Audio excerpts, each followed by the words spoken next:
গাজার নিয়ন্ত্রণ নিতে প্রয়োজনে হামাসের সঙ্গে যুদ্ধে জড়াতে প্রস্তুত রয়েছে প্রেসিডেন্ট মাহমুদ আব্বাসের ফিলিস্তিন অথরিটি, পিএ।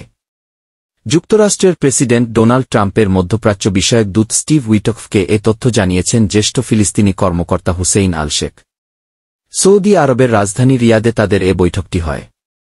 ফিলিস্তিনের প্রেসিডেন্ট মাহমুদ আব্বাস পদত্যাগ বা মৃত্যুবরণ করলে হুসেইন আল শেখের প্রেসিডেন্ট হওয়ার সম্ভাবনা রয়েছে। তিনি এখন যুক্তরাষ্ট্রের সঙ্গে আতাত করে গাজার নিয়ন্ত্রণ নেওয়ার পরিকল্পনা করছেন।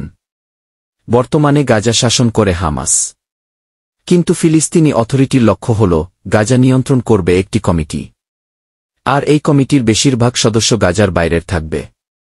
মিডল ইস্ট আইকে একটি সূত্র জানিয়েছে, রিয়াদে ট্রাম্পের দূতের সঙ্গে ফিলিস্তিনি এই কর্মকর্তার বৈঠকের ব্যবস্থা করে দিয়েছে সৌদি আরব। তবে সৌদি আগে থেকে এ পরিকল্পনার ব্যাপারে কোনো কিছু জানত না।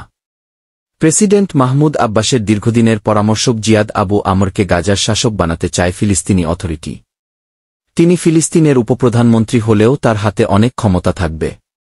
তিনি হবেন গাজার শাসক কমিটির প্রধান। তথ্যসূত্র, মিডল ইস্ট আই।